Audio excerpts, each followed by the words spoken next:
Okay, students, we have discussed the zoophily, pollination by the animals, and these are the characters of the flowers which are pollinated by the animals. In stigma, jo hai, that is also sticky. Now, let's discuss a few flowers which are pollinated by the animals. First of all, insect.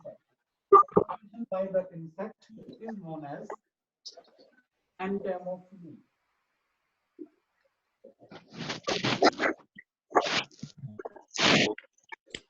तो लिखेंगे आप entomophily, entomology the study of insect, और उसी से जो है ये term निकल के आई है, pollination by insect is known as the entomophily.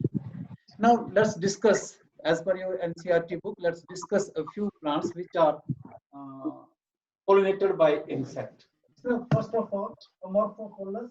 आप अपनी इस plants को देख सकते हैं. Amorphophallus, this is the plant having a flower.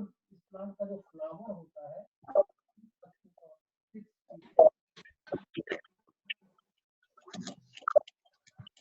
smallest flower, and the insect that are attracted toward this flower to lay egg. तो इस flower के बीच में जो है वो अंडे देता है, इसलिए this amorphophallus flower that provide the safe place to lay the eggs. तभी तो इंसेक्ट जो है they are attracted toward this flower. एक ये हो गया. दूसरा एग्जांपल हम लोग एग्जांपल जो है वो यहाँ पर स्टडी करते हैं. That is the yucca plant. Yucca plant हो गया, या वो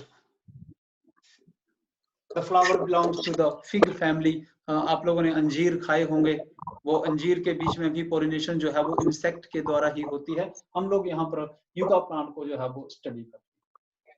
तो यूका प्लांट के जो फ्लावर होते हैं और इंसेक्ट इसमें मूव दूसरी तरफ आ गया, जो मूव होती है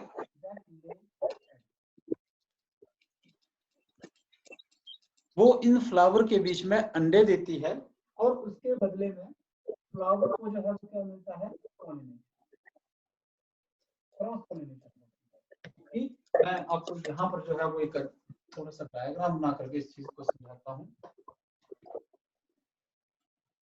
इस प्रकार के जो है ये इन्फ्लोरोसेंस होती है. लास्ट ईयर हमने पढ़ा था हाइपन्थेडियम टाइप ऑफ फ्लोरोसेंस. आप अंजीर वगैरह खाते हैं, उसके बीच में भी इसी प्रकार की इन्फ्लोरोसेंस होती है. तो इंसेक्ट जो है वो इसके बीच में इसलिए अंदर आता है टू ले द एग्स, अंडे देने के लिए अंदर आएगा. और जैसे ये इसके बीच में अंडे देने के लिए आता है तो पोलन ग्रेन जो है वो इस इंसेक्ट के ऊपर चिपक जाएंगे. जैसे ही ये इंसेक्ट यहाँ से बाहर निकल करके दूसरी इन्फ्लोरेसेंस के बीच में जाता है, that have the female flower, तो वहां पर जो स्टिग्मा होगा, जैसे फ्लावर जो है वो वहां पर जाएगा, ये इंसेक्ट वहां पर जाएगा, तो इसकी बॉडी से जो पोलन ग्रेन है वो इन स्टिग्मा के ऊपर जो है वो चिपक जाएंगे. तो इस प्रकार से क्या हो गई, पोलिनेशन हो गई, और इन्फ्लोरेसेंस है इसके बीच में अपने अंडे दे दिए. और अंडे जो है वो लार्वे जो है वो बनाता है. कई बार अंजीर में आप देखेंगे कीड़े पड़े होते हैं, ठीक है, तो वो इंसेक्ट के ने जो था वहां पर जो अंडे दिए हैं, वो अंडे जो है वो लार्वे के बीच में अब कन्वर्ट हो गए.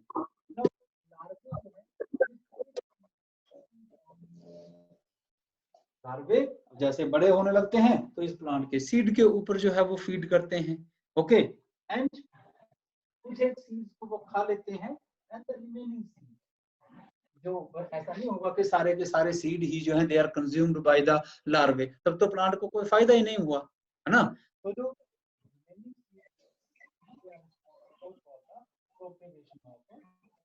सीड बच जाएंगे, बहुत ज्यादा सीड जो है वो बच जाते हैं, वो इस स्पीशीज की जो है वो प्रोपेगेशन में हेल्पफुल होते हैं.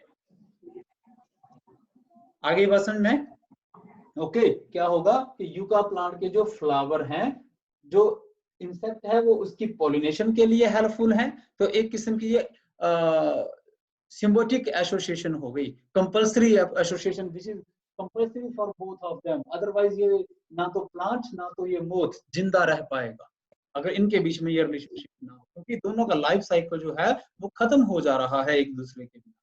तो इसके फ्लावर जो हैं वो इसको अंडे देने के लिए जो है वो स्पेस प्रोवाइड करते हैं, और इसके बदले जो इंसेक्ट है वो इसकी पॉलिनेशन करता है। फिर अंडे जो है वो लार्वे जो वहां से निकलते हैं, they feed on the seed of that yucca plant, and the remaining seed they are responsible for the propagation of the species, वो इसकी प्रोपेगेशन के लिए जो है वो रिस्पांसिबल होते हैं। And this is all about the examples of insect pollinated flower। उसके बाद हमारा पॉलिनेशन बाय बर्ड्स। आपने देखा होगा कुछ एक फ्लावर्स के बीच में बर्ड्स जो हैं वो भी जो है वो मंडराते रहते हैं। तो pollination bye birds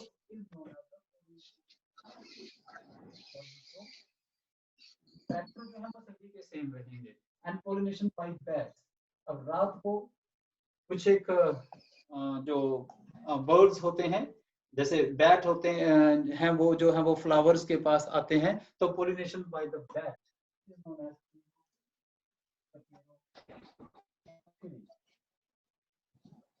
Chiropterophily, pollination by bats.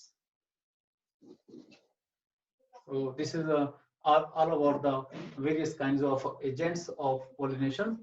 हम लोगों ने एग्जाम्पल भी किए, आपकी एनसीईआरटी की बुक में वही एग्जाम्पल जो है वो दे करके रखे हुए हैं, आपने वो एग्जाम्पल जरूर करने हैं जो मैंने अभी आप लोगों को बताया। ये एक्स्ट्रा टाइम में जो है आपकी एनसीईआरटी की बुक में नहीं है, लेकिन फिर भी आपने जो है वो ये टर्म जरूर याद करनी है, pollination by birds and bats. Okay, so this is all about this pollination of pollination, cross pollination by the different kinds of agents, abiotic and biotic.